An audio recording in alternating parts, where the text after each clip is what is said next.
Ah, yes, indeedy. My old standby drywall coarse threaded screws. Now, I've always carried these around. These are 1.25 inches. See here, 1.25 inches. Coarse thread. Coarse thread. Drywall screws. You know, they also have these in fine threads. And you use the fine threads for sheet metal. So when you go to the store, make sure if you want coarse thread, you get the box that's coarse thread. Don't put these into wood, or don't put the thin sheet metal screws into wood and stuff. They don't have as much of a holding power. And see, I've got, of course, I got two sizes here, and I always carry drywall screws. See, these are 1 5/8. So I carry 1 inch. Do you know they have 1 inch? I never even knew that a couple years ago. I thought the smallest was 1.25 inches, but they have 1.25 inches, 1 inch, 1 5/8. I also have 2 inch, I have 2.5 inch, and I have 3 inch. I never know when I'm going to use these screws. Okay? And normally, for something like this, I would use the 1.25 inch screws. Okay, but this time I'm going to use 1 5/8 because I want the screw to stick down a little bit, down lower, coming from the mounting box up here. Because I'm just going to take it and screw it right to the mounting box mounting screws. You see there's one screw there, and see that screw right there? Right, that hole, that goes up into a screw. But see how it's indentated up higher than the ceiling? Well, that's taken, if I use the 1.25 inch sheetrock screws, I've already got 1/4 inch of it that's sticking above the ceiling, don't I? And so that's almost like using a 1 inch screw. And plus, once I get the screws in there, I've got to screw it up far enough in there because see, it's got a metal clip thing on there. That means the first 1/16 to 1/8 of an inch. Beyond that, I've got no thread. So I've already wasted 3/8 of my screw. And it's going to be really tight if I use the 1.25 inch. So I'm going to break down and use my 1 5/8. I always try to use the smaller screw first if I can, because you know these screws are expensive. So obviously the 1 5/8, because they're longer, you don't get as many in the box as the 1 1/4 inch. Okay, and so I'm going to use the 1 5/8, and see they just barely fit here. If anything, they're too tight. But see, if I hold my mouth, well, ooh, maybe not. Oh yeah, see, there I got it. You gotta hold your mouth just right, and see, it kind of has to go in at an angle. So when I get up there, I might not be able to put those in there, and I might have to do it a different way. And I want to see something on here. No, that's number 6. See, sometimes they come in different thicknesses and measurements. Sometimes you can see a number 8, and I think that tells you the size of the head. Now see, that's number 6, and I've done one of these light fixtures before, and it took a little bit of doing to get the screw up in there. Okay. Because you're going to be on the back side. But I'm going to try it with 1 5/8 screws. Okay, and then I'll just have to have it up there and kind of work at it a little bit and get it through that hole. And I think I'll be able to do it. All right, we're gonna try that anyways.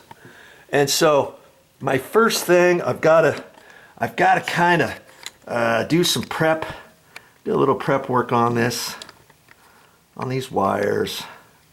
We'll just get it like this. Hopefully you'll be able to see what I'm doing.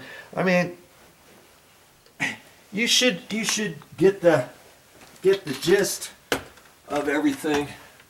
And let's just move these wires out of the way. So I'm going to take these 1 5/8, and they go right up in this box. It's a plastic box.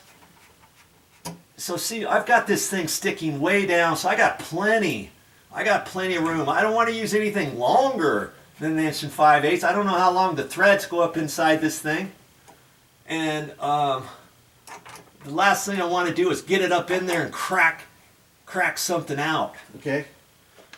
And so now I've got to decide on these. Do I want do I want to pull that back out straight? And if I want to, I can take my pliers, grab my pliers there, grab this, and kind of pull it down. And it's kind of tricky because you got to hold this at the right place. You know, then you've got to re-straighten this thing out. And if you're bending it too much, you might be concerned to think, okay, am I bending it too much? Is it going to break off? Generally, it's not gonna, you know, it's not gonna do anything. It's not gonna break off. Now I'm gonna do this one different for you, okay? I'm gonna cut this one off, and you can use your metal cutters. And did you know if you don't have any metal cutters like that, you can cut them off with a pair of pliers. Let's just see. There's a little slot in here on the pliers. Now I'll show you that here. Let's see if I can show you. Right? That little section from there down. Did you know that cuts wire? Yeah, you might not have known that. Just for that reason, good thing you're watching my video, right? So, I mean, I'm not even going to pull that out of the way. I'm going to get this up there, and I'm going to cut that off, if I can. Oh, look at that. It's not. Oh, okay, there you go. I got it. Okay, cut it off, just like that, with my wire cutters, or with my pliers. Now my pliers, I got my pliers at Lowe's a few years ago, and this is Cobalt. It's called Cobalt. I've always had a problem with these pliers. Anytime I try to squeeze on there, look at that. I mean, I've got to lift out on it. It's not designed. It's not supposed to do that. And I hate these pliers, and I think that's why the cutter was giving me a little bit of a trouble there. And they told me, hey, just bring them back. You got 100% warranty on them. So if anything happens to it, you can take them back and get a free pair. So that's what I'm going to do. Okay, so I'm just taking my wire strippers, and I'm stripping off a little piece. And I'm looking at the black one. I'm going to make that one just about the same, about a 1/2 inch, 5/8. Okay, and these yellow wire nuts will still work on there. Okay, in a pinch.